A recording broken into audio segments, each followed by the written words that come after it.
Yeah, I'd like to welcome you all back to our first panel of the afternoon session on the politics of constitution making in the federal union. It's my pleasure to introduce the chair, Dr. Jason Sharples. Dr. Sharples is an assistant professor of history here at FAU. He earned his PhD at Princeton University and has since been awarded humanities fellowships by the American Academy of Arts and Sciences and the National Endowment for the Humanities.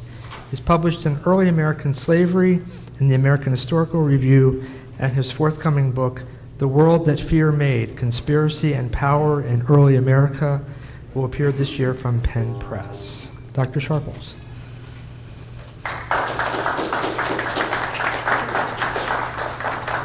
Hello, glad to have you back joining us for the second session of this conference. And I think it's just we just came from lunch, and it's just such a nice opportunity to gel the book together, the book that will be produced from this conference, and to have all the authors be able to collaborate in the middle of the process of writing these papers. And so we're going to continue that in a slightly more formal fashion now. We're going to be hearing from three of the authors, and then we'll have some time for Q&A for the other conference participants, also the general public that are here, to ask questions, to prod our scholars along in their quest to write these chapters for this book. So our first speaker is Jonathan Gannap. He's assistant professor of history at Stanford University. He received his BA from Harvard University, his PhD from Johns Hopkins, and his particular interest is in the period's political culture and constitutionalism and intellectual history. His recently published book, I believe, is for sale right over there. I'm eager to get my hands on, is The Second Creation, the Fixing the American Constitution in the Founding Era from Harvard University Press. It came out last fall and immediately won an award I saw from Harvard University Press. This book chronicles how and why founding era Americans' understanding of the Constitution transformed in the earliest years after the document's existence rather than leading up to the document's creation. So Jonathan, please come up.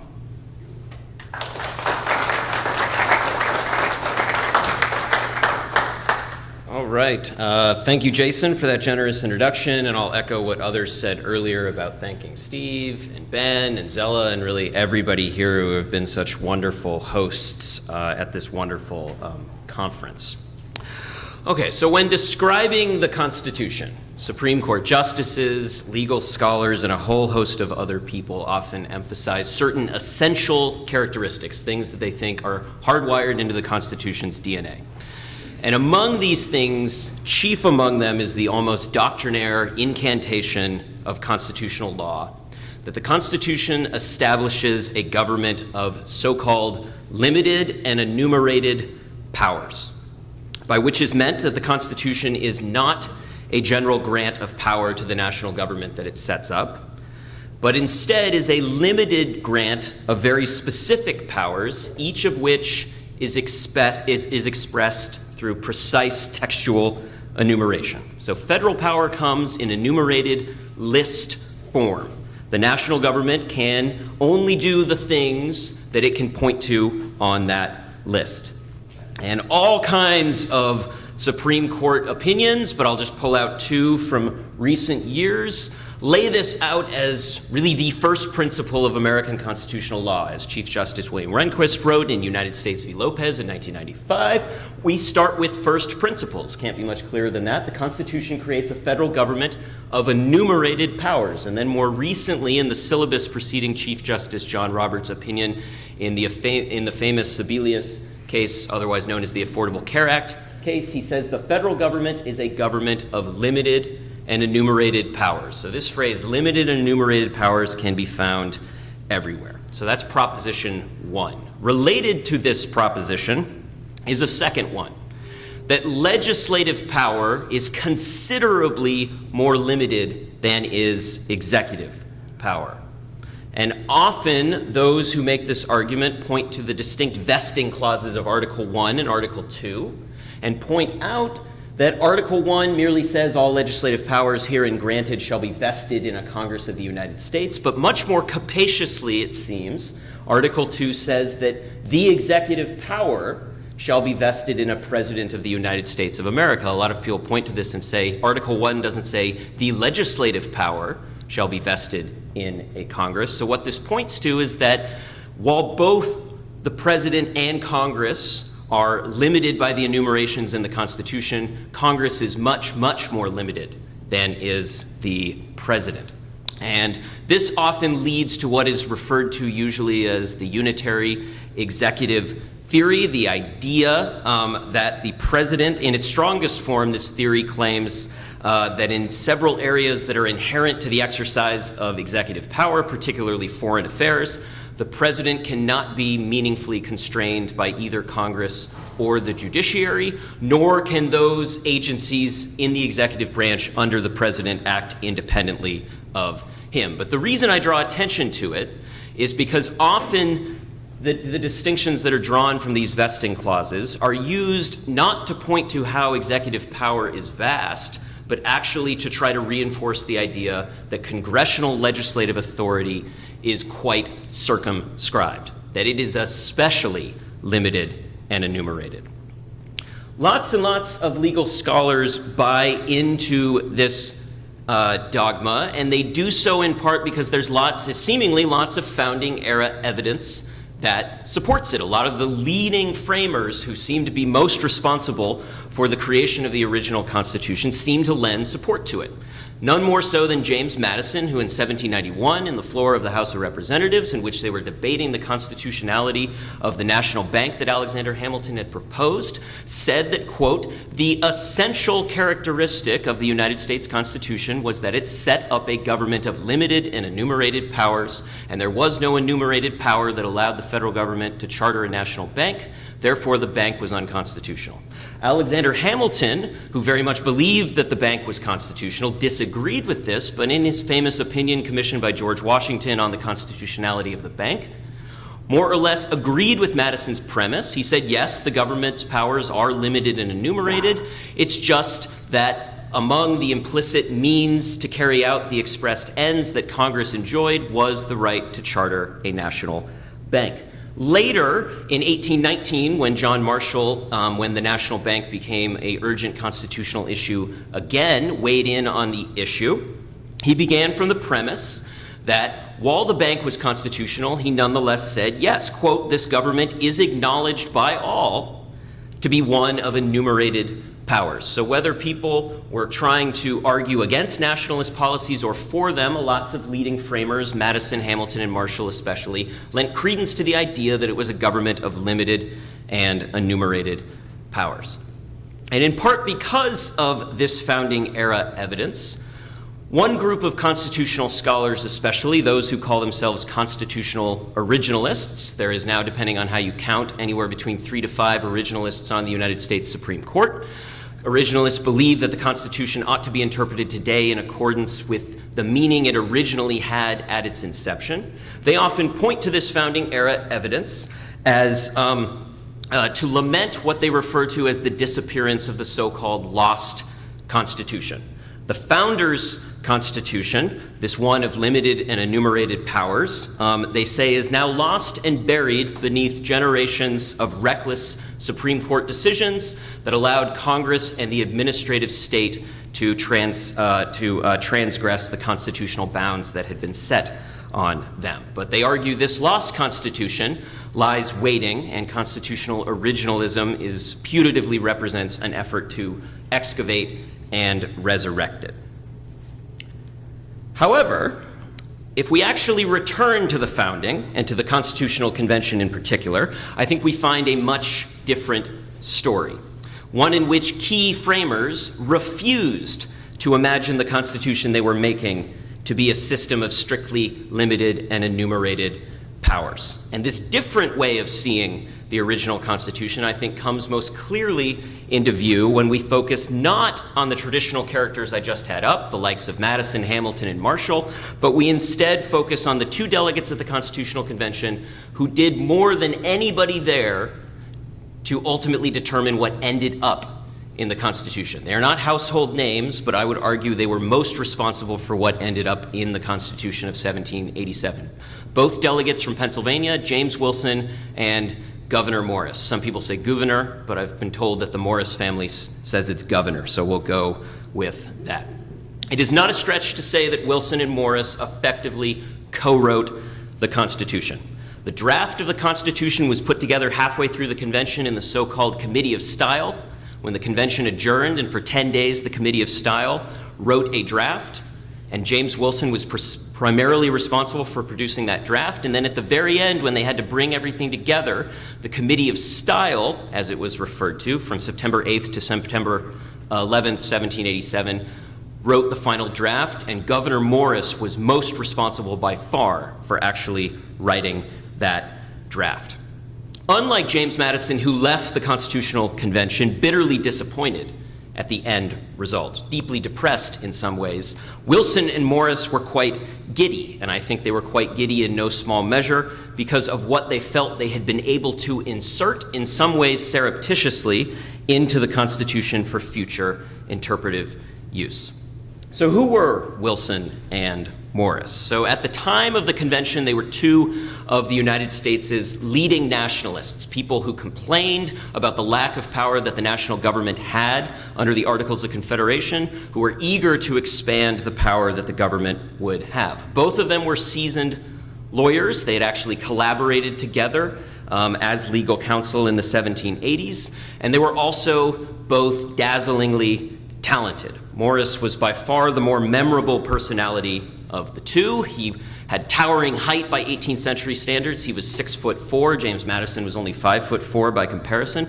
He had his conspicuous peg leg that I hope you can see there. And he also had a reputation for pursuing married women. Rumor had it that he had the peg leg because he jumped out of a second floor window when his paramour's cuckolded husband had come home, and it was either get shot in the head or jump out and see what would come. This was almost certainly not true, but people at the time thought it was true, which tells you something about Mr. Morris. He was a really charismatic guy, and while Wilson lacked that charisma and his same kind of rhetorical talent, both of them were exceptionally learned, they were mentally agile, and they were almost insufferably arrogant. So they were very commanding presences, and this was captured in the 18th century by William Pierce's character sketches of the delegates at the Constitutional Convention, in which he said of Wilson, "He ranks among the foremost in legal and political knowledge. He has joined to a fine genius all that can set him off and show him to advantage. No man is more clear, copious, and comprehensive than Mr. Wilson." And then he said of Mr. Governor Morris, "He is one of those geniuses in whom every species of talents combine to render him conspicuous and flourishing in public debate. He winds through all the mazes of rhetoric and throws around him such a glare that he charms, captivates, and leads away the senses of all who hear him." Governor Morris had gone to college at age 12, so he was a very accomplished individual. Given their nationalist predilections and given their extraordinary talents, Wilson and Morris came to dominate the proceedings at the Philadelphia Convention. A lot of people think that James Madison, the so-called father of the Constitution, spoke the most at the convention. That is not true. Governor Morris gave the most speeches, which is all the more remarkable because he left for 3 weeks to attend to business in June, and James Wilson gave the second most. So these two men said the most of anybody who was at the Constitutional Convention. And if we pay close attention to how Wilson and Morris exploited the drafting process to incorporate their constitutional thinking, I think we find strong reason to doubt those orthodox constitutional assumptions that I began with. Wilson and Morris's, in other words, was the original lost Constitution, because it disappeared almost right away in the 1790s as different people came to think of the Constitution differently, and we lost sight of the Wilsonian and Morrisonian Constitution right away. But this original lost Constitution, I think, is worth excavating, and that's what I want to do here today. So the story begins with James Wilson and the Committee of Detail. So it has these two stages, what Wilson does at the Committee of Detail and what Morris does in the Committee of Style. And to understand what Wilson got into the draft of the Constitution, the working draft that emerges in early August of 1787, we have to understand how he thought of the idea of enumeration, this idea that you list powers out textually. So when constitutional lawyers recite that the Constitution erects a government of limited and enumerated powers, they usually assume that the reason for enumerating powers is singular. There is only one reason to do it: to define and, by definition, to constrain. You write something down and then you limit how much power can be exercised. The point of enumerating powers is to specify what a government can do. But there were at least two other reasons, very important at the Constitutional Convention, why people thought enumerating power was important. The second one was not to define and constrain, but to define and empower.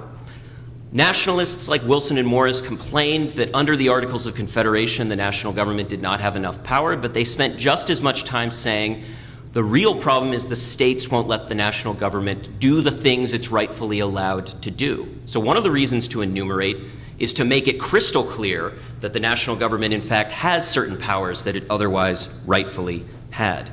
But the third reason I think is most important. This is one we often don't think of when we think of enumeration. The third reason for enumerating power had nothing to do with delegating power. It was instead about protecting power that was already delegated. Again, in the backdrop of the Articles of Confederation and the state governments not letting the national government do what it wanted, people like Wilson and Morris thought it would be good to enumerate as a kind of insurance policy. The national government would have the powers either way, but there was value in having that kind of insurance plan. So this kind of enumeration wouldn't vest any power, wouldn't delegate any authority. It would merely reinforce what was already delegated. And we know James Wilson thought about enumeration this way because he made it very clear in a really remarkable pamphlet that is not often read anymore from 1785, 2 years before the Constitutional Convention, in which he laid out how he understood what a national constitution was, and thus how one should understand enumerated powers within it. So in this pamphlet, Considerations on the Bank of North America, Wilson was trying to defend the first national bank that was chartered in 1781. People were saying, this bank is unconstitutional. The Articles of Confederation does not give the national government any express power to charter a national bank. On top of that, the Articles of Confederation said very clearly, any power that is not expressly delegated was automatically reserved by the states. So Wilson had to come up with an argument to get around this. And what he did was he argued that by virtue of being a nation, the United States have general rights, general powers, and general obligations, none of which are derived from any particular states, but result from the Union as a whole. So many of Congress's powers were delegated by the states, but that was not true of general powers. As Wilson added, whenever an object occurs to the direction of which no particular state is competent, the management of it must of necessity belong to the United States and Congress assembled. So what he was saying was there was a class of powers that only the national government could exercise. The separate states had no authority to delegate any of these general powers because they never had rightful claim to them to begin with. So the states didn't give the national government these powers. The national government necessarily acquired them through the act of constituting a nation and a national government. Like other corporations, general governments assumed powers that were not separately claimed by the parties that had formed it. So in the context of the Articles, what this meant was that the national government had two kinds of powers: delegated powers that the states had given them, and general powers that it had automatically by being a national government. And this was why the bank was constitutional, because states could not set up a national bank. That was beyond their purview. This was a perfect example of general powers. So only by understanding this Wilsonian argument can we make sense of what he then did in the Constitutional Convention. So initially, there was no enumeration of legislative authority at the Constitutional Convention. In the Virginia Plan, the working proposal for the first 2 months of the convention, there was instead what was referred to as Resolution 6. And we now know that James Wilson, not James Madison, almost certainly wrote Resolution 6 because the principle laid out in it was almost entirely lifted from Considerations on the Bank of North America. And what Resolution 6 said was that the national legislature would be empowered to legislate in all cases in which the separate states are incompetent or in which the harmony of the United States may be interrupted. So this distinction between general powers and non-general powers is right at the heart of what Resolution 6 was about. And despite limited protest, Resolution 6 survived several votes until July of 1787, at which point the convention adjourned and the 5-member Committee of Detail was tasked with writing a draft. During the course of its work, the Committee of Detail got rid of Resolution 6 and replaced it with what would eventually become Article 1, Section 8, an enumerated list of congressional powers. Lots and lots of scholars have assumed that in so doing, the Committee of Detail expressly rejected Resolution 6 and instead put a system of limited and enumerated powers in its place. But we need to look more carefully. It's tricky to track how the Committee of Detail actually did its work. They worked in secret, but we have the surviving drafts. So it seems almost clear from manuscript evidence that Edmund Randolph of Virginia, who favored enumeration, wrote the first draft. And then every draft thereafter was written by James Wilson. So he took over the plan. Randolph in his first draft enumerated powers, and then it was handed over to Wilson. And we can only guess what Wilson thought of this. But clearly, he was willing to tolerate it because in his drafts moving forward, he also enumerated powers. What he instead focused on was what would punctuate the list of enumerated powers, what came at the very end, what became the so-called necessary and proper clause. So the necessary and proper clause as an idea was basically a way of saying the national government has certain powers and it also has all the incidental powers necessary to carry those powers into effect. So when Edmund Randolph wrote the first attempt at the necessary and proper clause, it read, as you can see on the left, that Congress would have the right to make all laws necessary to carry the foregoing powers into execution. When the necessary and proper clause came over to James Wilson, he dramatically changed it, and I'll unpack this in a bit. But he expanded what Randolph and another delegate, John Rutledge, had done. So what was Wilson doing here in changing the necessary and proper clause from the thing on the left to the thing on the right? So here we really need to bring together the different things I've said, that there are many reasons to enumerate power, and Wilson's theory of national constitutionalism. By Wilson's theory of general powers, Resolution 6, the thing that the enumeration replaced, had not delegated anything. It had merely announced what was otherwise true, that the United States, being a national government, had a right to legislate in all areas in which the separate states were incompetent. That didn't mean Resolution 6 was pointless. It just meant that its value lay elsewhere. It was an insurance policy. So Wilson knew Resolution 6 is gone, I've lost my insurance policy. He went to work ensuring that the necessary and proper clause would now be a new kind of insurance policy. And herein lies the significance of his additions. He didn't write one necessary and proper clause, he wrote 3, masquerading as one, and it was very hard to see. I know this might be hard to see, but I tried to all put it on one slide. There are 3 different necessary and proper clauses in the necessary and proper clause. The first one says that Congress shall have power to make laws, all laws necessary and proper to carry out the foregoing powers, its enumerated powers. It also will have the authority to make laws to carry out what Wilson called all other powers, not foregoing powers, all other powers. What this meant was that the Constitution now would recognize the existence of some group of all other powers, not in the legislative enumeration, that Congress nonetheless had authority to legislate in the name of. So Wilson wrote the necessary and proper clause in such a way, by sneaking in this language of all other powers, to ensure that nobody could see the Constitution as one of strictly enumerated powers. In particular, there are 2 different all other powers clauses. The second one is exactly what he had been talking about in considerations on the Bank of North America, that they would have the power to make all laws, to make all laws necessary and proper to carry out all other powers vested in the government of the United States, as in a national government. He's identifying the kind of thing that the United States government is, and then saying all those general powers that it has by definition. The necessary and proper clause is making clear here that those exist. Nobody can deny their existence because I've put it now in the Constitution.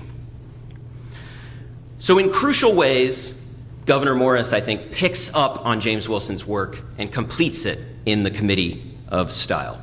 So much like the Committee of Detail had 5 members, but Wilson really took charge, the Committee of Style had 5 members. But we know for a variety of reasons that Governor Morris was basically the one-man wrecking crew on it. As he wrote to Timothy Pickering in 1814, the hand that writes this letter is the same hand that wrote the Constitution. James Madison himself testified in 1831 in a letter that indeed Governor Morris had been deferred to effectively write the Constitution at the end. And in a pretty striking piece of evidence, Ezra Stiles in his diary when he visited Abraham Baldwin, who was a delegate, said that Governor Morris and James Wilson effectively collaborated and wrote the final Constitution. Whether that's right or not is unclear, but it's clear that Morris played the dominant leading role. And he strengthened what Wilson had put in to the Constitution in the Committee of Detail in 2 ways. First, he completely remade the preamble that had come out of the Committee of Detail. This was the draft of the preamble before Morris got his hands on it. We, the people of the states of New Hampshire, Massachusetts, Rhode Island, and Providence Plantations, Connecticut, New York, on down the line, do ordain, declare, and establish this Constitution. It just listed all the states and said they set up a Constitution. Governor Morris, entirely on his own, changed it to this. He got rid of we and all the states. He just made it we the people of the United States. So 1, he changed the author of the Constitution. It was no longer the people in their capacities in their individual states. It was now the people of the United States. And just as importantly, he added all this additional language about why they were setting up the Constitution, broad objectives that the Constitution was meant to serve, especially the need to promote the general welfare. What he had effectively done was he had given a reference point to James Wilson's all other powers. If somebody said, James Wilson, what are these all other powers? James Wilson could now point to the preamble and say, these broad objectives that the Constitution is being constituted in the name of, those are the all other powers reference point. So this was a significant change in the Committee of Style that Governor Morris changed. He also reinforced Wilson's earlier work in how he drafted the different branches' vesting clauses. Now, this can be a little more complicated. Morris, like James Wilson, was eager to enhance executive power. He favored a strong executive, and from a drafting standpoint, he made sure to modify the executive power vesting clause so that just as Wilson had tried to ensure that Congress would not be limited by its enumeration, the president would not be limited by his enumeration. So instead of the executive power of the United States being vested, it would now just be the executive power more generally being vested in the president. Now, as I mentioned earlier, a lot of people point to this and say, aha, this shows that Governor Morris was trying to circumscribe legislative authority because there is no equivalent legislative power capaciously vested in Congress. But I think this misses the point. At this time, legislative power was utterly preeminent. So Morris was most interested in raising executive power to the level of legislative power. And moreover, a lot of people point to herein granted as the key, that points that it's a system of limited and enumerated powers. I think the more important word by far is all, that Morris didn't use only. He was just saying all the powers in this list will be given to the national government. Not only these powers, just all these powers. So he was supporting James Wilson's work in much the same way. So through this clever drafting, Wilson and Morris did all they could to ensure that national power under the Constitution would not be strictly limited just because it happened to be enumerated. But there's an important reason why their constitutional work has largely been forgotten, why the original Constitution they did so much to create has long been lost. Because no matter what they accomplished at the Constitutional Convention, that was never going to be sufficient on its own to achieve anything. As I've otherwise argued in my recent book, the Constitution that emerged from Philadelphia was always going to be necessarily uncertain and incomplete. It could only be fully formed when a surrounding set of social practices helped breathe life into different ways of using it. And I think the best way to understand the 1790s that followed ratification of the Constitution was a kind of intense culture war over the soul of the Constitution, which was vigorously waged across national politics. And the reason these figures, Madison, Jefferson, Hamilton, Marshall, are so well known and their constitutional visions have endured so much is they were successful partisans in this culture war. They were very good at it. Meanwhile, Wilson and Morris were quite terrible at it. As successful as they were in 1787, they were basically no-shows in the 1790s. Wilson played a major role in ratification, but Morris hardly played a role at all. He was Hamilton's first choice to draft the Federalist Papers with him. He passed it up. That's why he turned to James Madison. After ratification, both of them were especially ineffective constitutional partisans. Morris spent most of the decade abroad in Europe carrying out various diplomatic missions. As before, his insatiable appetite for married women mostly consumed his activities. He had an affair with a French woman in the Louvre. And after a failed stint in the Senate upon returning in 1799, he never served in politics again and retired and spent his years in retirement. James Wilson, meanwhile, was immediately appointed to the Supreme Court. And a lot of people thought he was the leading legal mind at the time and would make a real difference. His Supreme Court tenure was remarkably ineffective. He produced very little opinions. The only real opinion he produced in 1793 in Chisholm v. Georgia dramatically failed in at least two ways. One, the opinion that he issued was long and meandering and obscure and almost impossible to follow and spectacularly tone-deaf, so it didn't affect public opinion at all.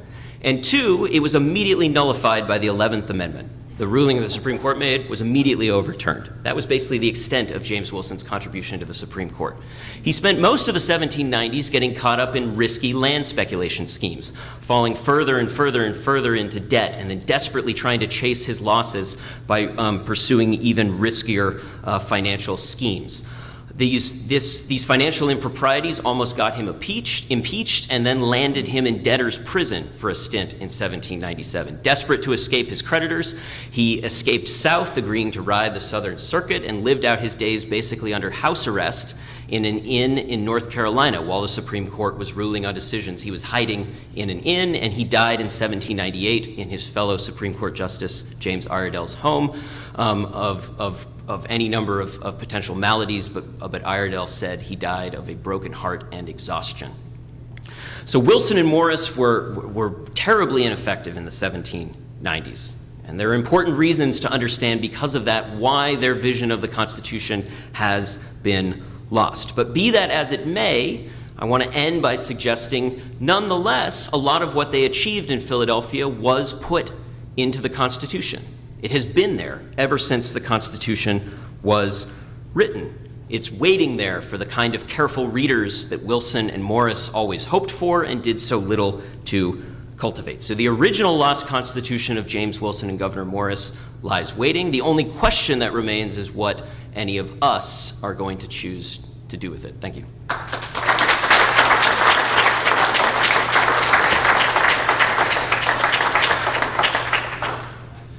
Thank you, Jonathan. Our next speaker is Claire Arsenis. She's an assistant professor of American history at the University of Montana. Her PhD is from Stanford University, and her BA is from the University of Wisconsin at Madison.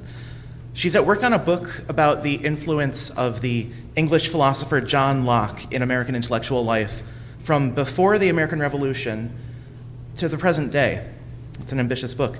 She's doing this with the support of 2 year-long fellowships, helping her do this from the National Endowment for the Humanities and the National Academy of Education and the Spencer Foundation.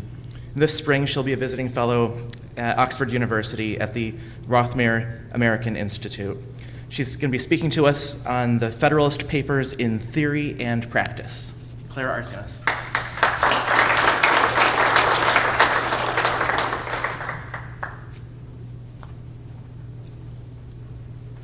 Hello, good afternoon. Thank you, Jason, so much for that lovely introduction, and thank you all so much for being here. 2 years after the publication in New York of 85 essays supporting ratification of the United States Constitution, Secretary of State Thomas Jefferson offered an assessment of these important papers, known then and now as the Federalist. Writing to his son-in-law, With suggestions for must-reads on political subjects, Jefferson recommended works by Adam Smith and Montesquieu, and then concluded by saying this: Locke's little book on government, that is, the second treatise of government, is perfect as far as it goes. Descending from theory to practice, there is no better book than the Federalist. I open with Jefferson's take on the Federalist from 1790 because it nicely introduces two topics I'm going to focus on today. First, the relationship between political theory and practice, or the experience of practice, as taken up in the Federalist. And second, how Americans in the years and decades following its publication in the late 1780s understood the Federalist in terms of theory and practice. My goal is to show that understanding both these perspectives together on the relationship between political theory and political practice is important for making sense of political culture in the early republic. So I'm certainly not the first person to draw attention to these two concepts, theory and practice, with respect to their role in the Federalist. In the second half of the 20th century, we can actually identify a really important shift in how historians, philosophers, and political scientists talked about the role that theorizing or thinking abstractly about politics played for the Federalists' three authors, John Jay, James Madison, and Alexander Hamilton. Broadly speaking, scholars moved away from arguing for a sharp distinction between theory and practice, or practical experience, and toward understanding the ways in which the one influenced the other. On the one hand, by highlighting the important ways that experience, theory, and practice were intertwined, historians like Douglas Adair and Jack Rakoff illuminated the impact that experience had on political theory in the Federalist and on the ideas of its authors. On the one hand, these historians demonstrated the extent to which the Federalists' authors, James Madison in particular, applied theory and theorizing or thinking abstractly, applied this to practical political ends. So from their work, it seems clear that we can find value in both historian Pauline Mayer's reminder that the Federalist was written, quote, as a partisan statement in the midst of a desperate fight in the critical state of New York, not a dispassionate, objective analysis of the Constitution as it was later read, just as much as we can embrace and find value in the philosopher Morton White's invitation that we see the Federalist as a work that, in his words, invites rather than precludes philosophical analysis. So in my talk today, I want to build on this scholarship, but emphasize an important and underappreciated tension in the relationship between theory and practice as portrayed in the Federalist. The significance of this tension, I will argue, becomes even clearer when we look outside the Federalist to see the text in theory and practice after the 1780s. So let's turn our attention first to this tension between theory and practice within the Federalist itself. My argument here proceeds in two parts. First, I will show how the Federalists' authors, known collectively by their pseudonym Publius, made sense of the distinction between what is good in theory, but turns out in practice to be bad. That is, how they articulated and justified their fears of a constitution being theoretically perfect, but once put into practice, terrible. To help them do so, I argue, the authors and other supporters of ratification during this time relied on the trope of the closet philosopher as the antithesis of the Constitutional Convention or their process of constitutional creation.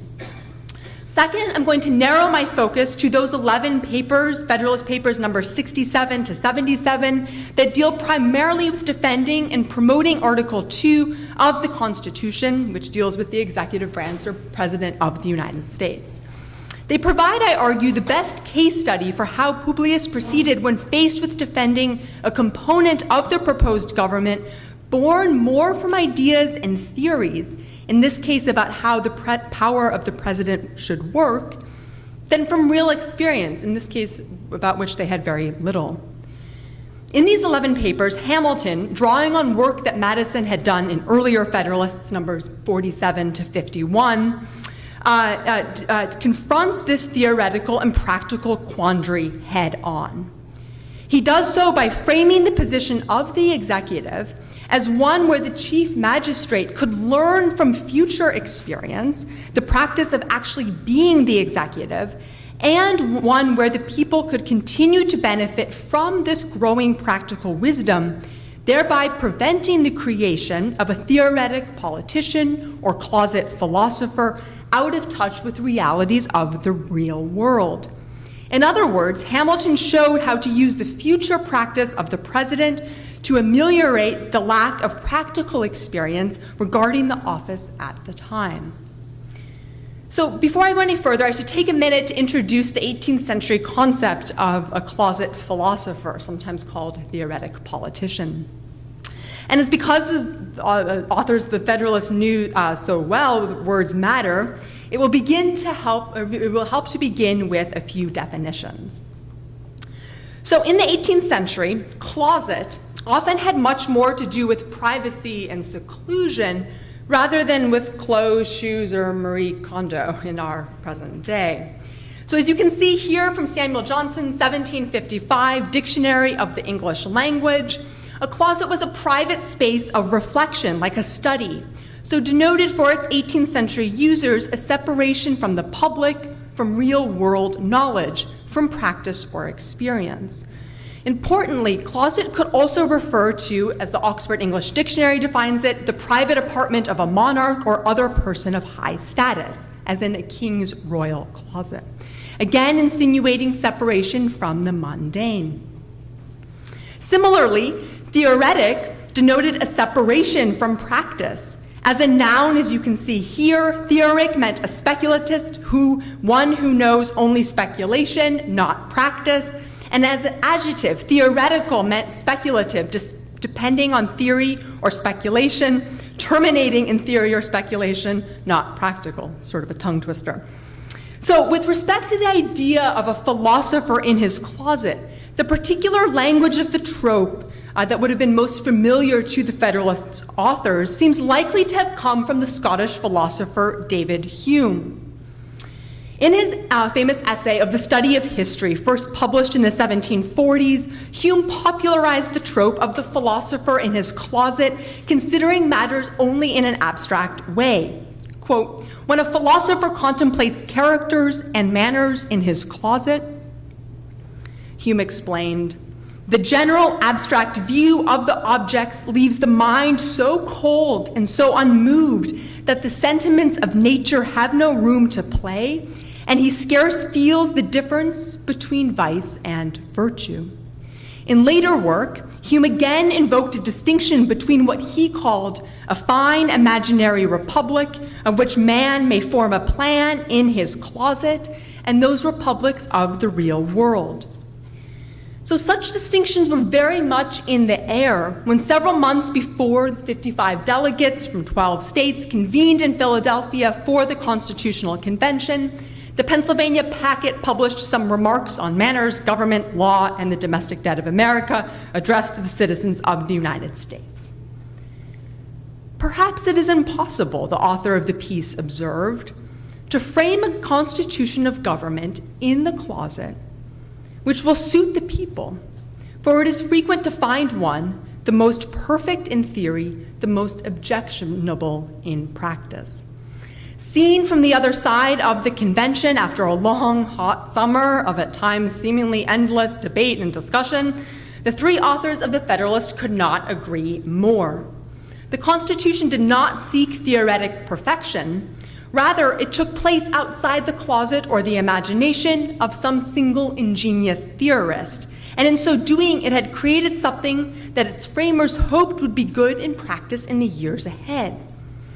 Time and again, in mounting their defense of the Constitution, Publius employed references to theoretic politicians or to the skillful individual in his closet to emphasize what the Constitution had not been, the work of some speculative philosopher in his study, and what the Constitution would be, good in practice, but not theoretically perfect. There was no other way to accomplish what they had set out to do. The system may not be perfect in every part, Hamilton wrote in Federalist 65. But one couldn't let perfection in theory be the enemy of what was good and what would be good in future, in practice. James Madison's discussion of the difficulties faced by the Constitutional Convention in Federalist 37 contains perhaps the clearest indication of the Federalists' reliance on the trope of the theorist in his closet, in the closet of his imagination, to set up the contrast between good theory and bad practice. Here, in a lengthy discussion of how the convention had proceeded, including how it dealt with tricky matters such as the relationship between words, ideas, and things themselves, Madison explained that the convention had been, quote, compelled to sacrifice theoretical propriety for the sake of what they had set out to complete.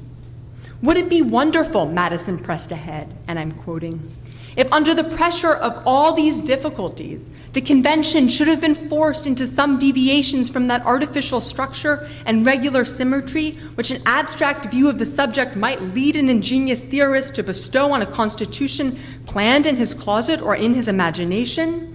The real wonder, Madison mused by way of an answer, is that so many difficulties here at the convention should have been surmounted, and surmounted with an unanimity almost as unprecedented as it must have been unexpected. Madison wasn't alone in this respect. When it came to explaining his support for the Constitution, Henry Knox, a confidant of George Washington's, who would go on to become the first Secretary of War, proceeded along similar lines of reasoning. Both in public and in private to his correspondents, Knox recognized and emphasized his confidence that the Constitution was going to result in good government in practice, even if it did not provide for a perfect one in theory. In his words to the Massachusetts Ratifying Convention, Knox put it this way: if the Constitution, quote, should not perfectly correspond with the theory of the closet in every minutia, it ought to be considered as the only Constitution which could be obtained in a peaceable manner. And to his colleague, a French military officer, Knox recognized or reckoned that the Constitution, quote, might probably have been formed with greater consistency in the closet of a philosophe, but could not be obtained by free compromise. So such an outcome was surely to be celebrated. For Knox, Publius, and other allies of the Constitution, it was clear that the Constitutional Convention was an improvement, as Madison put it in Federalist 38, on the ancient mode of preparing and establishing a regular form of government that had been, in this case, left to the hands of an individual citizen of preeminent wisdom and approved integrity. He was thinking here of someone like a Solon or a Lycurgus. While the framers and their supporters could guard against devising a constitution and framework for the government only theoretically in private, thanks to the convention and their reliance on historical and contemporary experience, what were they to do when confronted with an element of their proposed government about which all they really had were theories and ideas rather than experience? How in this case could they safeguard what was good in practice from what is bad in theory? Such questions drew concern and careful consideration any time a combination of historical and practical experience proved absent or lessons from which proved insufficient. But they were particularly pressing when it came to the question of the executive, the creation of which historians of the Constitution have shown was among the most certain, perhaps the most uncertain, and creative outcomes of the convention. After all, Americans' experience with an executive in 1787 was limited in form, much more so perhaps than it was with other aspects of the proposed system, such as the legislature. The Articles of Confederation had granted no centralized executive authority to a single individual or group of men, and while there were governors and certainly monarchs a dozen from which to choose, drawing such comparisons usually resulted in serious misrepresentations of how the Constitution conceived of the powers of the executive. As Hamilton sneered at the Constitution's opponents who, in trying, quote, to establish the pretended affinity between the station of the executive and that of monarch, have not scrupled, this is what Hamilton says, they have not scrupled to draw resources even from the regions of fiction. As a result, the Federalist authors were very aware of the peculiar challenges presented by Article 2. There is, Hamilton wrote in Federalist 67, the first of the 11 papers on the powers and stations of the executive in particular, hardly any part of the system which could have been attended with greater difficulty in the arrangement of it than this. There is, perhaps, none which has been inveighed against with less candor and criticized with less judgment. And when he shared his initial reflections on the Constitutional Convention with George Washington in October of 1787, James Madison wrote that the problem of ensuring a proper energy of the executive was peculiarly embarrassing, and that tedious and reiterated discussions on the subject had taken place. So despite the uncertainty and need for creative solutions, one thing was clear to those men who had gathered in Philadelphia in the summer of 1787, and to Publius wielding ink and paper in their defense. There would be no feeble executive. Putting it bluntly, a feeble executive implies a feeble execution of government, Hamilton wrote. A feeble execution, he continued, is but another phrase for bad execution, and a government ill executed, whatever it may be in theory, must be in practice a bad government. A weak executive may, in other words, seem desirable in theory, but practice would almost certainly prove otherwise. Now, many factors went into ensuring the appropriate energy of the executive to ensure that what was best in practice would prevail. And chief among them was the re-eligibility of the executive to serve more than just one term. And I will use Hamilton's defense of the re-eligibility decision in Federalist 72 to showcase how the Constitution's defenders and advocates understood the relationship between theory and practice with respect to, or when it came to an area with which they could rely less on historical and contemporary experience. In short, I argue, they sought to make up for their own lack of practical experience by designing the office of the presidency in such a way that its occupants would have an opportunity to acquire and hone practical experience of their own. In the process of enumerating several of the ill effects of excluding the executive from holding office again, Hamilton pointed out that such an exclusion would rob, quote, the community the advantage of the experience gained by the chief magistrate in the exercise of his office.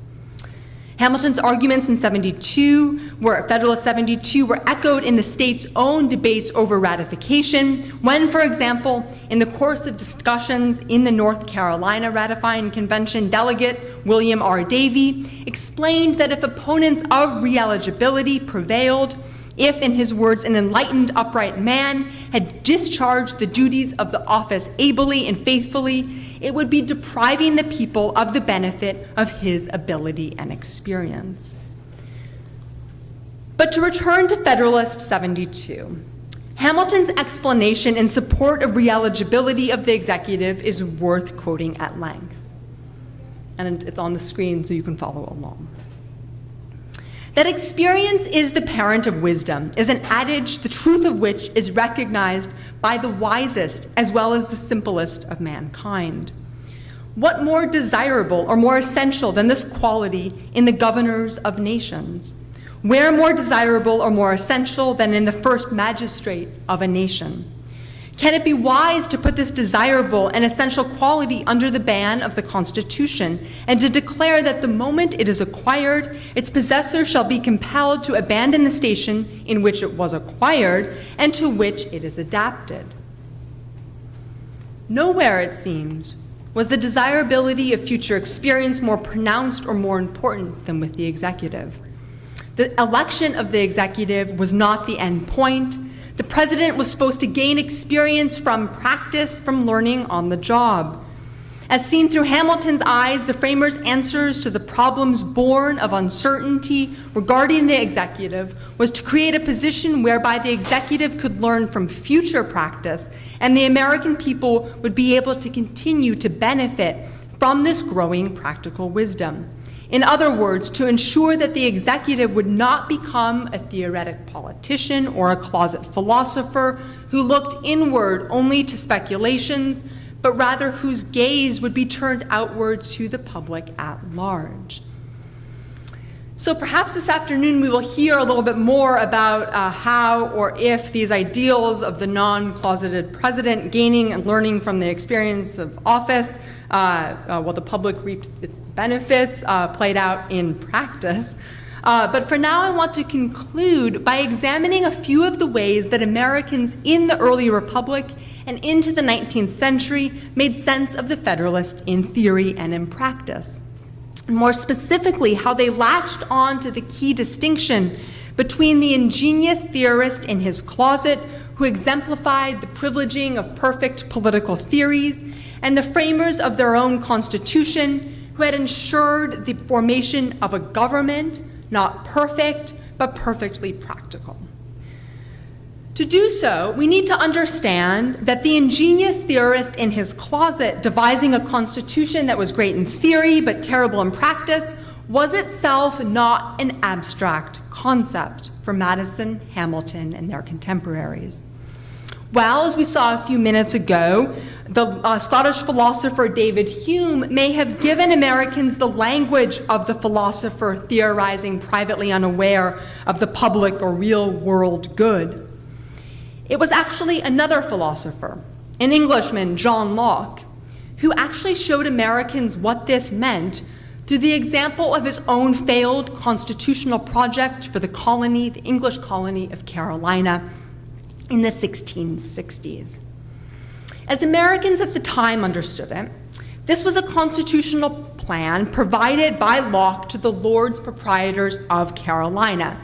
And Americans in the late 18th and early 19th century often referred to this Constitution of Locke's in so many words as, quote, the crude and monstrous scheme of government framed by Mr. Locke.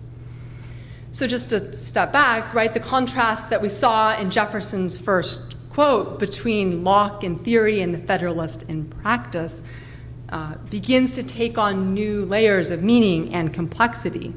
To do politics well for Jefferson and others, Americans needed something that Locke and other philosophers could not provide. They needed practical political experience. And although no mention is made in the Federalist of Locke's constitutional foray and its failure, its authors were well aware that when it came to the topic of theory failing practice, Locke would be among the first points of reference for their readers, for their audience. For example, Locke's Fundamental Constitutions was foremost in the mind of John Adams when he published in the same year as the Federalist his defense of the constitutions of government of the United States of America. In this work, Adams used Locke's failed attempt at practical government as an example, as the prime example of a philosopher in his closet, astonishing, as Adams put it, the world with a signal absurdity. That theory failed political practice with humbling regularity was for Adams a long-standing truth. And like the Federalist, Adams's defense was distributed to the American public through newspapers and to students at America's growing colleges. In his Columbia College classroom in the 1790s, the famed New York legal scholar James Kent recited Adams on Locke's most unwise, in his words, failed attempt at putting theories into practice almost verbatim. And attention to Locke's shortcomings on this matter actually only grew over the course of the 19th century. One prominent 19th century lawyer and historian, Timothy Pitkin, for example, noted that Locke's, quote, theoretical and complex system of government formed in the closet was ill-adapted to the circumstances and situation of a people settling in a wilderness, and was soon found in some respects impracticable and in others extremely inconvenient and oppressive. Time and again, well into the middle part of the 19th century, observers contrasted the ineffectiveness of a constitution created in the imagination of a philosopher in his closet with the plan of government defended so ably by Hamilton, Madison, and Jay in the Federalist that had remained in practice to their day. In ways characteristic of 19th century America, the political scientist and first professor of that subject, again at Columbia, Francis Lieber, praised the Federalist as that sage book and echoed Publius's contrast between closet philosophy and the formation of the U.S. Constitution. Lieber's students scrupulously recorded their professor's assessment that, and I'm quoting from a student's set of notes, "Our Constitution does by no means pretend to proceed upon a general philosophical plan," and that, quote, this is one of the best features in the history of the United States, that our forefathers did not proceed upon a philosophical plan and make a constitution in the closet according to abstractions. Those things, Lieber explained to them, which, and I'm quoting again, seem exceedingly nice on paper, read wonderfully beautiful, and are not worth the paper they are written on. All constitutions fashioned by the political philosopher, like Locke, in the closet, and by statesmen according to the principles of history and reality, all such constitutions are lifeless things. For those Americans of Lieber's own Civil War era generation, the remaining imperfections of their country were painfully clear. But if the Federalist had taught them one thing, perfect in theory meant something different than perfect in practice. And they could take solace from the words of David Hume, with which Alexander Hamilton brought the Federalist to a close. Quote, "The judgments of many must unite in the work of government. Experience must guide their labor. Time must bring it to perfection.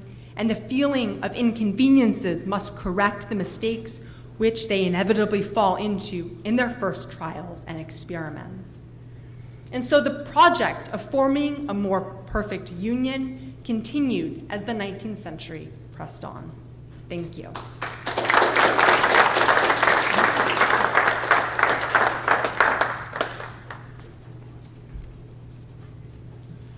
All right, our final presenter and this cluster of papers about the constitutional creation of the presidency is Daniel Husbosh. He's the Charles Seligson Professor of Law at the NYU School of Law. His scholarship ranges from early modern England all the way into the 19th century United States.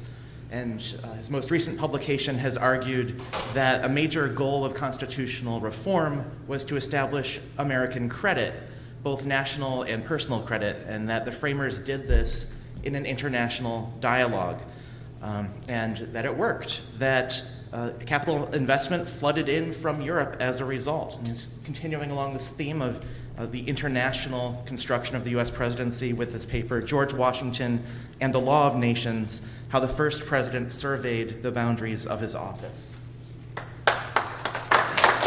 Thanks so much, Jason, for a very gracious introduction, and also for noting at the outset that these were works in progress. That's certainly true of my own, as Jason knows, since it just stops on page 14.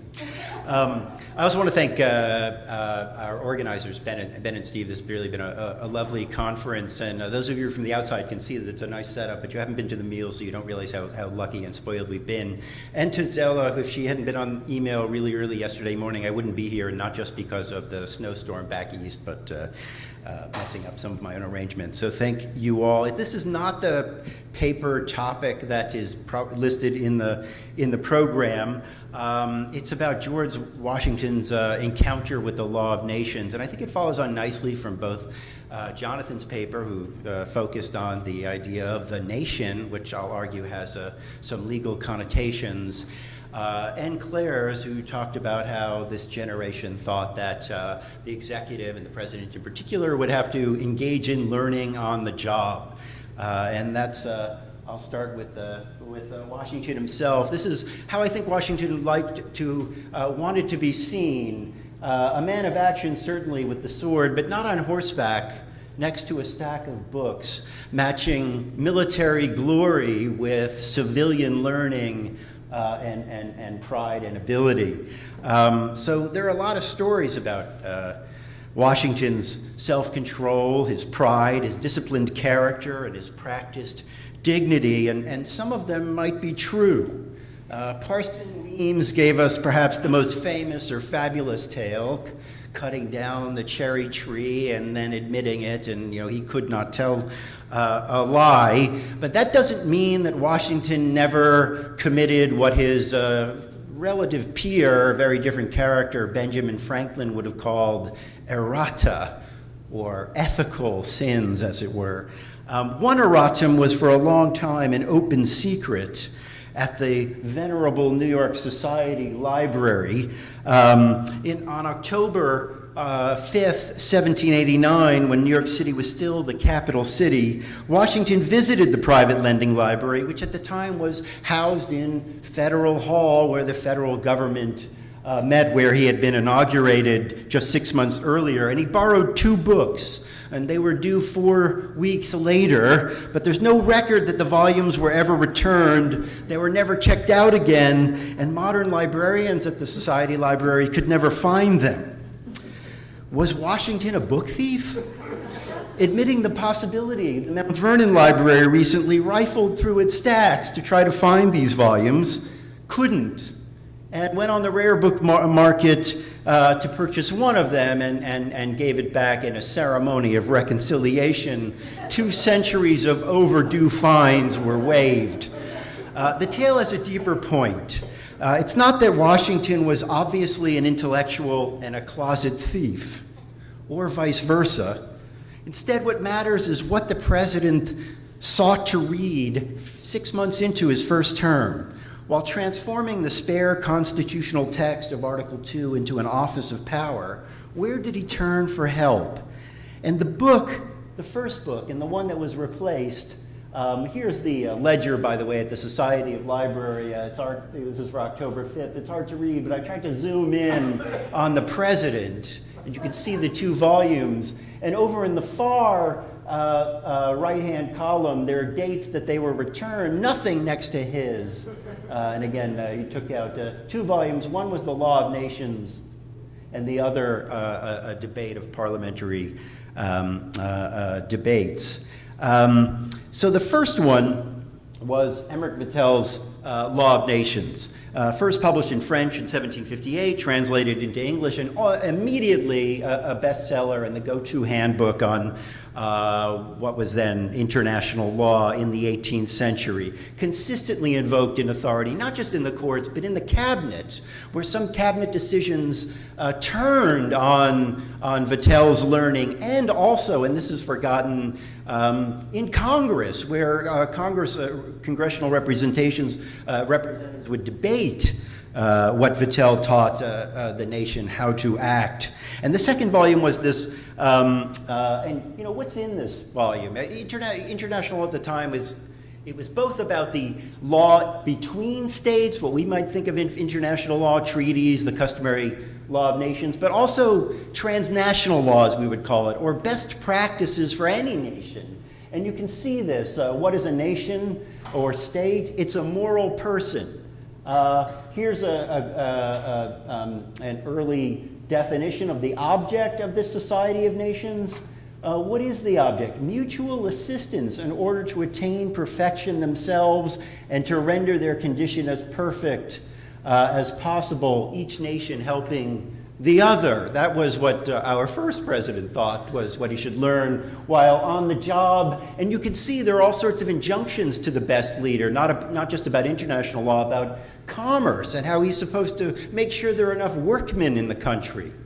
Prevent emigration, which means making the place welcoming and hospitable, and to cultivate the soil and develop commerce. This is unreadable, but if, just opening it to a random page, perfectly random, a good prince ought to have his mind impressed with the great truth that the sovereign power is fairly entrusted with him for society and not for his own benefit, is what it says. So this is just a random page that one could think of. It's for the public good, not for his own private, say, emolument. The other debate was the House of Commons in 1779. It's basically an impeachment trial of the former commander-in-chief in North America during the Revolution, William Howe, asking him, how come you failed so poorly? And, taking him to task, and they end up finding him not that culpable because, frankly, the British Army could not keep up with the antagonist of the investigation in absentia, George Washington. So he comes off as a hero, And it's an episode in which Parliament realizes that what it was treating as a rebellion is actually an international law, and that too was one of the legacies that Washington left for the nation. Why did he want to read these books in October of 1789? The first session of Congress had just ended the previous week. They had drafted custom statute to raise money. John Adams, as people have mentioned, was fixating on whether he should be called Highness and such. The most interesting debate, as Jonathan Gannap has given us the state-of-the-art account, was on the removal debate. The Constitution provides that the president will appoint with the advice and consent of the Senate, major officers, but how about if he wants to fire them? Does he need congressional approval? No was the answer, but no one agreed. Yeah, well, three different positions as to how that comes about. Everyone knew that Article 2 was underspecified and that the president himself would be learning on the job how to mark out the bounds of his own office. And I think he went to the Law of Nations for that kind of a guidance to figure out how he was supposed to make sense of his own authority. The same day that he went to the library, he mailed off the final commissions for the term of Supreme Court justices, including to Chief Justice John Jay, his good friend and I think intellectual mentor and Federalist godfather, whose fingerprints were everywhere but kept himself in the background a lot. And he said to Jay, your court will be the keystone of the nation, holding it all together. And Jay was asked, which position in government do you want? You're coming off as foreign secretary under the Confederation. You can have any job. And he wanted to be Chief Justice. He wanted to enforce the Treaty of Peace and other treaties and the Law of Nations against Americans. And he had written a scorching review of legislative behavior in the 1780s to Congress in 1786 that I think can be seen as the proximate cause for generating support for the Philadelphia Convention, in which he said, history furnishes no precedent of such liberties taken with treaties under form of law in any nation. Religion, morality, national honor, and good policy demand a punctual compliance with international obligations. He continued this in his, one of his famous ratification pamphlets and address to the people, which is upstairs in the library on display, part of the library collection here. And he said, look, it's understandable we don't know what we're doing as a nation. We don't have any good experience. Prior to the revolution, we had little occasion to inquire or know much about national affairs. And you'll have to trust me, at the time, that meant international affairs in the way we would talk about it. Although they existed and were managed, yet they were managed for us, not by us. And we need to learn on the fly how to do this. And Washington agreed, and he took out the Law of Nations the same day he sent out the commission, not to learn about what the court would be doing, I think, but to figure out what he should be doing. And like Jay, he thought the main problem that the United States faced was its relationship with Britain. Just call it the Cold War that followed the Hot War. Trade had not been fully restarted, and capital flows had really slowed up, radically affecting American economies and leading to rational, but in the end self-defeating, state legislative policies on debt relief and the like.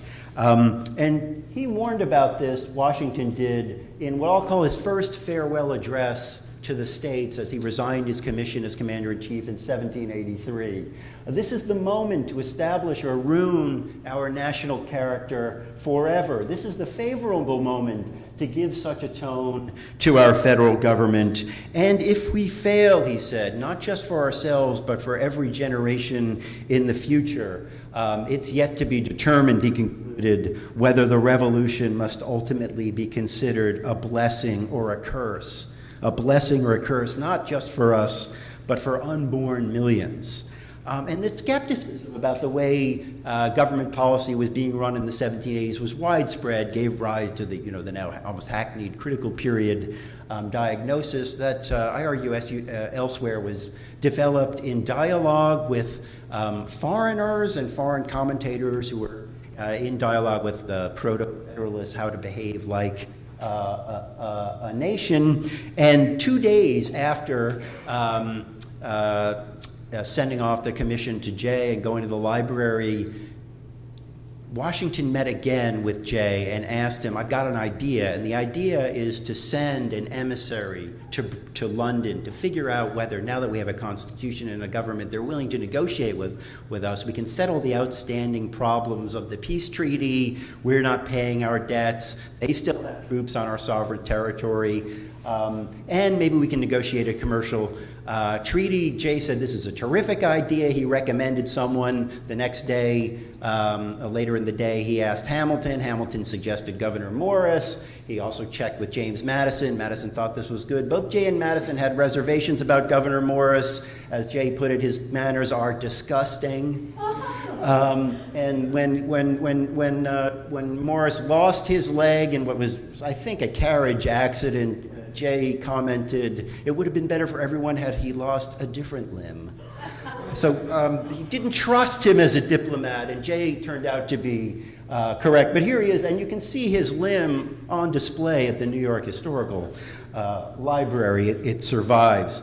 And you could see this move sending Morris over to London as the first step in a long process that ends with the Jay Treaty of 1794, negotiated by the same John Jay, that was supposed to and did formally end the outstanding grievances from the Treaty of Peace and start the nations on what I think is fairly been called the first rapprochement.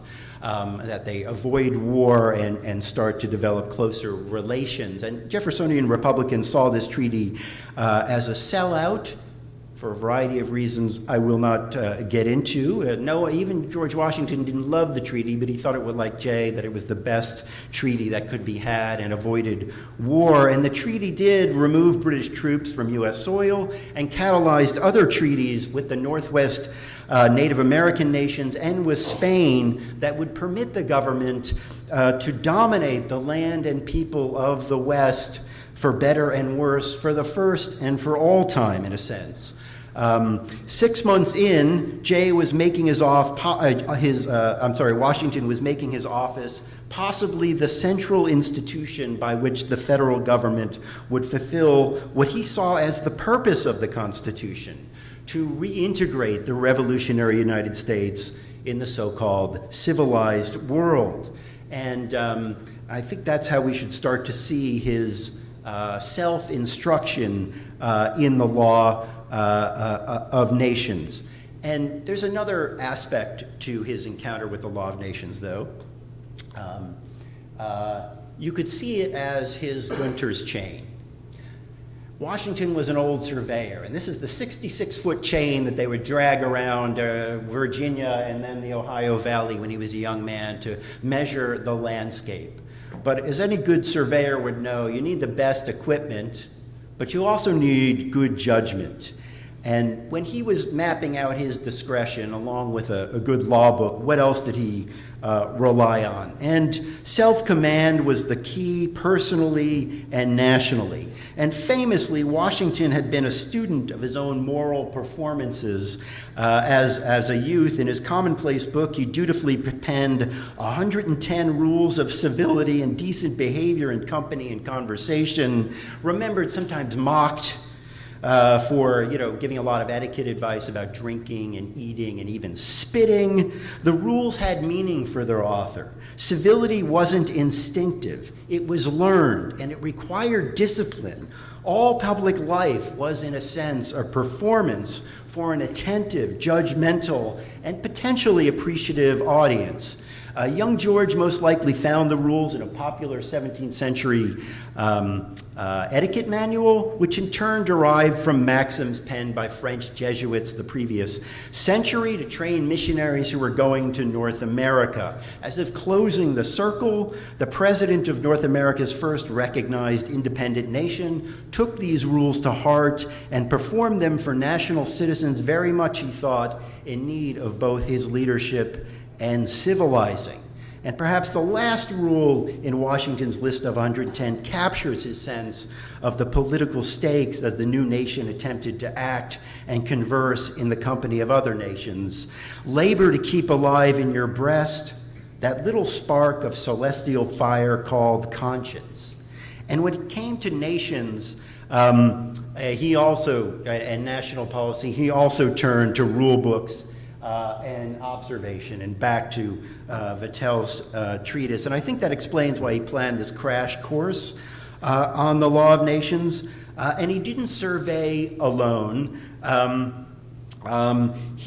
Two features mark his decision-making process as he made the executive what he thought it should be. And one was collective deliberation, and I know Lindsay will be talking about that, his development of the cabinet with men he thought were the best and the brightest, almost all of them lawyers. And second, constant reference back to the barometer of self-respect, which for Washington, here, a typical man of the Enlightenment, meant behaving in a way that would earn and command the respect of others. You could think about your behavior before you engaged in it, and imagine how others would judge it once you had committed that performance. And that's what he thought about national behavior. How should I behave in a way that will get us the respect we need to flourish? And enclosed with his instructions to Morris, he included a letter of credence. And he could have learned about the letter of credence in Vattel's treatise, which talks all about principal authority and principal agent relations in diplomacy. And what's totally striking about this mission is that he did not seek senatorial advice and consent. He did when he sought to negotiate a treaty, but this was more like temperature taking and intelligence gathering. But it was nonetheless a public office, and he set it up on the advice of 3 other people, not even telling his vice president, not telling Congress, not getting a prior appropriation from Congress. Morris basically got reimbursement a year and a half later. He didn't scour the text. He didn't worry about executive power in a hermeneutic way. He didn't look at faithful execution and wonder whether that meant controlling private or secretive missions to London. The real reason he wanted it secret and to give Morris a limited portfolio is that he didn't want the nation to be embarrassed. If he had sent a formal minister with powers to negotiate again to Britain and had been rebuffed, he thought we'd lose face. That is not what he said, but I'm just translating. It would be an embarrassment. They had already sent a minister to Britain. His vice president 5 years earlier, John Adams, had been in London, hadn't gotten nowhere. It would have been humiliating to send another public minister who had, if he didn't get anywhere. Morris got somewhere, but not very far, so Washington felt vindicated that he had not committed too much in advance. I have 5 minutes, so let me just tell you after 1 week in October of 1789, something about the next 7 years of Washington's administration. Every major crisis involved the law of nations, whether it was dealing with external nations or dealing with rambunctious citizens who wanted to engage in filibustering in the West or privateering on the Atlantic. And Washington, as he had been a strict disciplinarian of himself and in the army of his troops, was very strict with U.S. citizens, directing the prosecution, I mean directly, and naming some people, just leave this between us, people that his federal prosecutors should go after for violating the rules of neutrality without a statute making that a federal crime before 1794. So it wasn't just international affairs, it was about controlling American citizens. You can see these debates in the de facto cabinet that precedes the actual institutionalized cabinet, his advice memos that he gets from all of his closest advisors, including Chief Justice Jay, they are dripping with the law of nations, trying to tell him what respective rights and duties are, and giving him kind of a roadmap of possibilities. This comes up in the Nootka Sound controversy of 1790, where Spain and Britain almost went to war over Vancouver Island. It came up then 2 years later at the outbreak, 3 years later at the outbreak of the wars of the French Revolution, when the French revolutionary minister came over and tried to rally troops directly for the assault against the royalist powers. And throughout all of these, there is, detailed working through of the possibilities allowed by the law of nations. So when I say that he was mapping out his discretion, he did so not out of pure political gain, although he always had a good nose for opportunity, but in the line of what's the best, in line with what he thought was the best learning for how a nation is supposed to behave, and mapped against collective advice, and finally how he thought the chosen policy would look in the world, would it go over well? And not just in the superficial sense of optics, but how would other nations respond in an iterative game of back and forth over time if he chose one path or the other, always trying to think several steps ahead, just as he had done as a general. In my last 2 minutes, let me just say, look, anytime you try to set up a lot of strict rules to bind your own discretion, you often map out some areas that are beyond judgment. And I'll just give one example that I think the Washington administration succeeded with, but is normatively troubling, and that is relations with the Native American Indians. So in the early 1790s, Britain is all over the United States for its aggressive behavior in the Ohio Valley. It's one of their justifications, bad faith really, for abandoning their allies, that they maintained the forts in the Ohio Valley that Washington wanted turned over to the U.S. Once Washington and Jay got the British troops out of the Ohio Valley, they started to treat Native American policy as a purely internal matter, no longer with external leverage. Now, they continued to say that they were behaving as well or better as most of the old empires, but that was a really low bar. And I think his Secretary of State, Thomas Jefferson, put it best when he said, in response to a criticism by a British emissary, you can't complain about this. This is a jus gentium, or a law of nations, for America. It's different here. The rules between us are not the same rules as between the United States and the indigenous people. And after except for the War of 1812, after 1794, British interest and leverage with the Native Americans falls off precipitously. And that was another accomplishment in the sense of state building, but a worrisome for the people who were inhabiting the Ohio Valley. So nation building is a difficult story, but I want to come back to where Jonathan started us off. It's a nation, and that meant something. And they didn't look just inside the Constitution to figure out how a nation was supposed to behave. They looked to a lot of learning, and not least, and maybe most, legal learning in the law of nations. Thanks so much.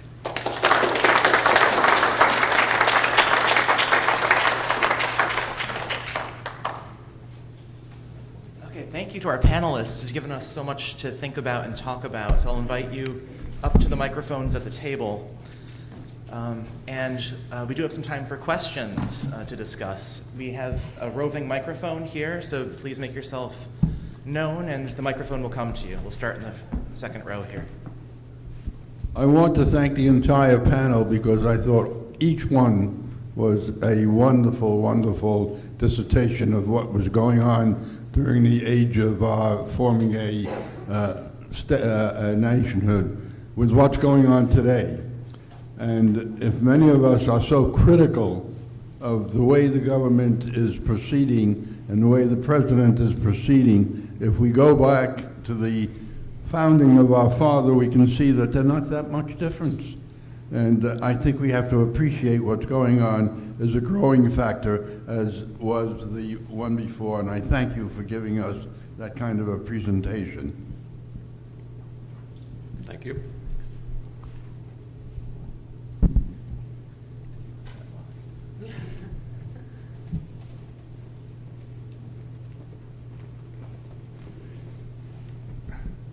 Yeah, I was flabbergasted by the change in the preamble. I mean, the whole history of the country is right there. Every jurisprudential argument, falls on that.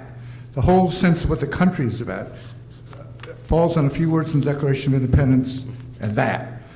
And today the argument is, as you framed it, even though there is no general framework of the Constitution, philosophical overlying, people often find connections between different parts of the Constitution and then say they correspond to things in the preamble.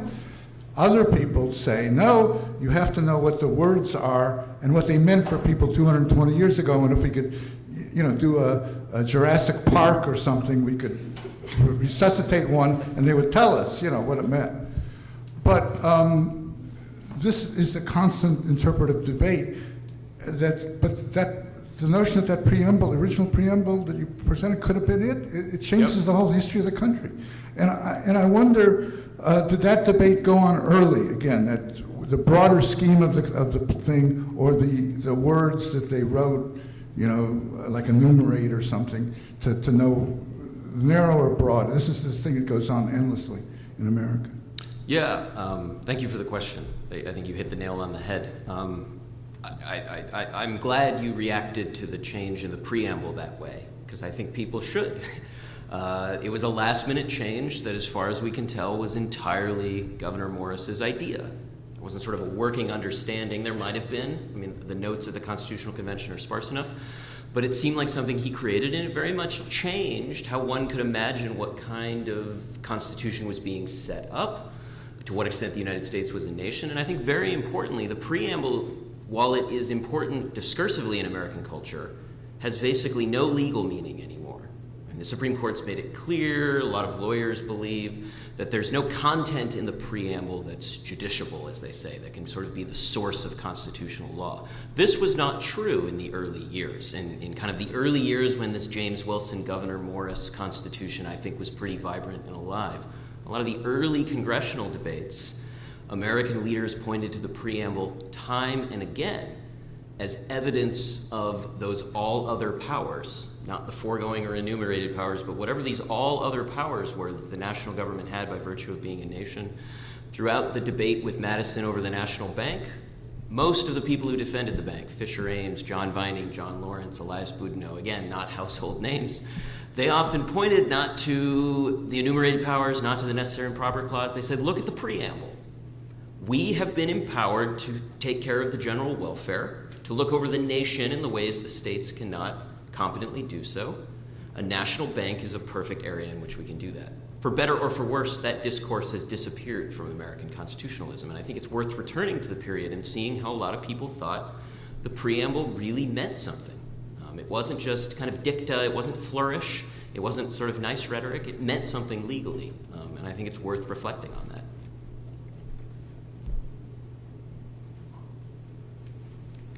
Two questions over here.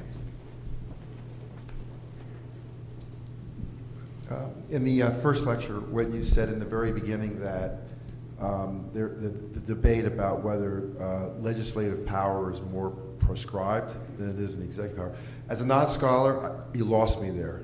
And I was just wondering if you could just go through that again, because intuitively, I think most people think that the legislative branch, which can pass laws, has sort of more legal authority, right, to make decisions in the nation. That the executive branch has a lot of power, but that in itself it's more prescribed than the legislative side. So you flip that, and so I'm trying to understand how to wrestle with that in my own mind. So I think both things are true, because a lot of people think that legislative power is, as a matter of practice, quite expansive for all the reasons you suggested. But then they also point to, and that's precisely why the framers so intelligently shackled and confined it by making a strict list of things that Congress could do, and if it's not on that list, Congress can't do it. So most of constitutional law about whether or not congressional laws have exceeded their authority are run through different enumerated powers, most especially the right to regulate interstate commerce or the right to make laws necessary and proper to carry out the rest. But for better or for worse, all I'm pointing to is that the people most responsible for writing that language had a very different understanding of what enumeration meant.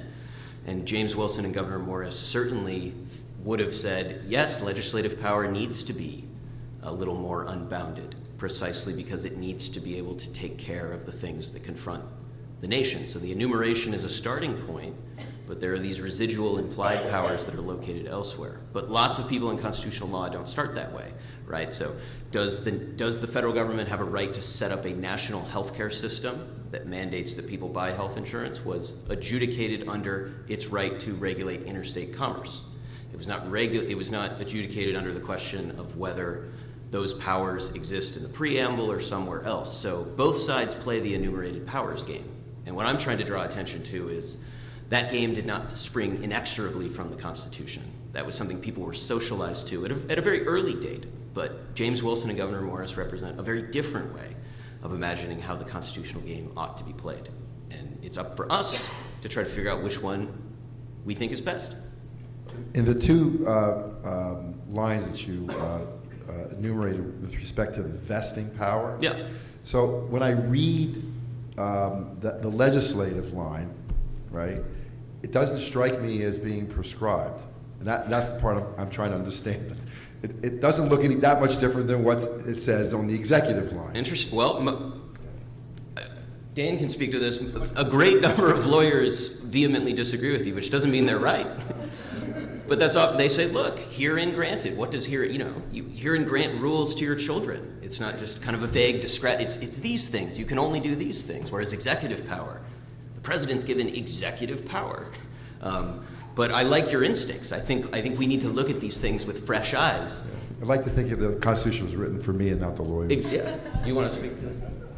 I mean, you fingered Hamilton in some ways as one of the problematic characters in your story, and he famously argued that the executive power meant something. It had some intrinsic meaning, probably thinking of Locke's federative power and others, and that anything not actually derogated from the executive power was left with the president, and he contrasted to that the explicit enumeration. So in that sense, polemically at least, but with some logic, I might suggest, there was a difference for him in the detailing of legislative powers as opposed to the very broad and open-ended and underspecified executive power. So that is why lawyers have read it differently. And I'm not sure it's just laid at the feet of Hamilton, who was famously obstinate on this one, but others as well. As to whether would it make a difference if the preamble had read "We the following states" versus "We the people"? Would Abraham Lincoln in December, January, 1868? Is that it turns out it wasn't a permanent union, right? I tend to doubt it. I do worry about fetishizing the hermeneutics of the text. And de-emphasizing all of the other factors that go into constituting a nation, which is why I was trying to make something out of performance and actual administration. There's only so far the text can go, and it is a fascinating counterfactual what if. But you do wonder whether really the flow chart would be that different had the language been one way or the other. But we may just agree to disagree about that. Okay, we have Francois Furstenberg, and then the final question will come from the back row. I wanted to make really a comment actually on Claire's paper, which, by the way, I had to miss the first minute or two of your paper, of your talks, but I just saw you might have mentioned this, but it seems to me that you ought to title it, if you're going to go forward with it, along the lines of that old joke about the economists. Sure, it works in practice, but will it work in theory? But the comment is like there were two kind of extraordinary ironies that seem to me to come out of your talk. The first is that contrary to what they're saying in the Federalist Papers to sell this document themselves, in the distant future of today, most Americans, I think, venerate these guys as, these brilliant philosophers who had read, Locke and Montesquieu and so on, Vattel, and who, in fact, put themselves into a closet, locked themselves up into this secretive closet, and came up with this extraordinary theoretical construction of the Constitution. So we today seem to venerate it in ways precisely the opposite of the way they were selling it at the time. And the second sort of irony here is, this is a bit of I'm speaking, I guess, this is more of a polemical comment maybe than a historical one, but the second amazing irony is that we now have 230 years of experience on them. And we, by their logic, ought to be, know much more and be able to govern much better. And instead, we have, we have this group of 9 closeted, once again, philosophers. I don't think, none of whom, if I'm mistaken, for now has any political experience whatsoever. They're all, legal scholars and judicial clerks and judges who sit around in secret and try to figure out what the original meaning of this text was in 1787, rather than taking. So in all these kinds of ways, we've completely violated, it seems to me, the very arguments they were making to sell this document. So that's just the comment. Thanks. And any responses? So I think you're absolutely right. And I think what's interesting in terms of our obsession now with thinking of the founders and sort of thinking about them in their closet, thinking privately and constructing the Constitution in private, and then how different this was from the way that the Federalists authors justified the project, the distinction between theory and practice becomes so much more stark and so much clear in the 19th century because of the French Revolution. And there's a whole other story there with this deep, and so even Lieber, in what I was referring to at the end, he's really contrasting not only this sort of closet philosopher and the Constitution, but also the American process and what happened in France during their revolution. And so that becomes an additional layer of the complexity there. So thank you. Okay, the final question. First, can I make a comment on this gentleman's question? I think the framers were specific with legislative enumeration because they knew what a legislature was. They were constructing an executive which was novel, and they didn't know what it was. So they had to deal with it a little more expansively and a little more generally because they didn't know where it was going to go. Yes. Okay.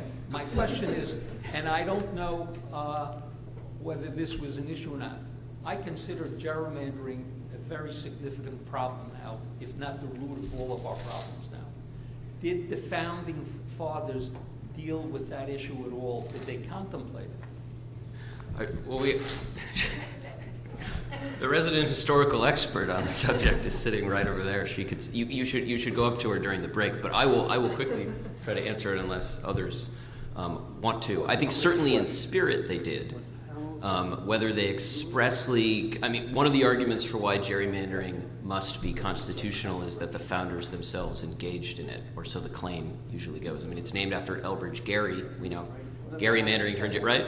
And Patrick Henry, although there's some debate over it, did something similar in putting James Madison in a really bad congressional district for the very first Congress. But I think certainly the spirit of politics and representation and corruption that the founders talked endlessly about, gerrymandering is a pretty strong, in its most aggressive forms, is a pretty strong violation of the spirit of those principles and precisely the kinds of things they often worried about. It's largely sprung from the fact that, it sprung from many reasons, but the fact that the Constitution doesn't really say much about elections.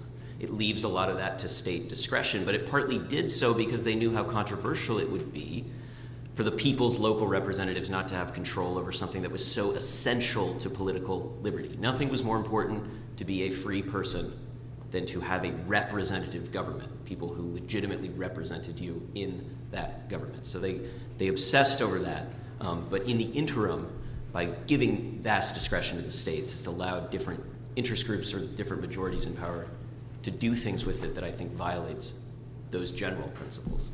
I think you're saying that they were against it in practice, but not in theory, but All right. So we'll leave it at that and invite you all to join us for the third session where I think gerrymandering is on the agenda. So please come back in a few minutes for that. Thank you. And help me thank our panelists for this great session.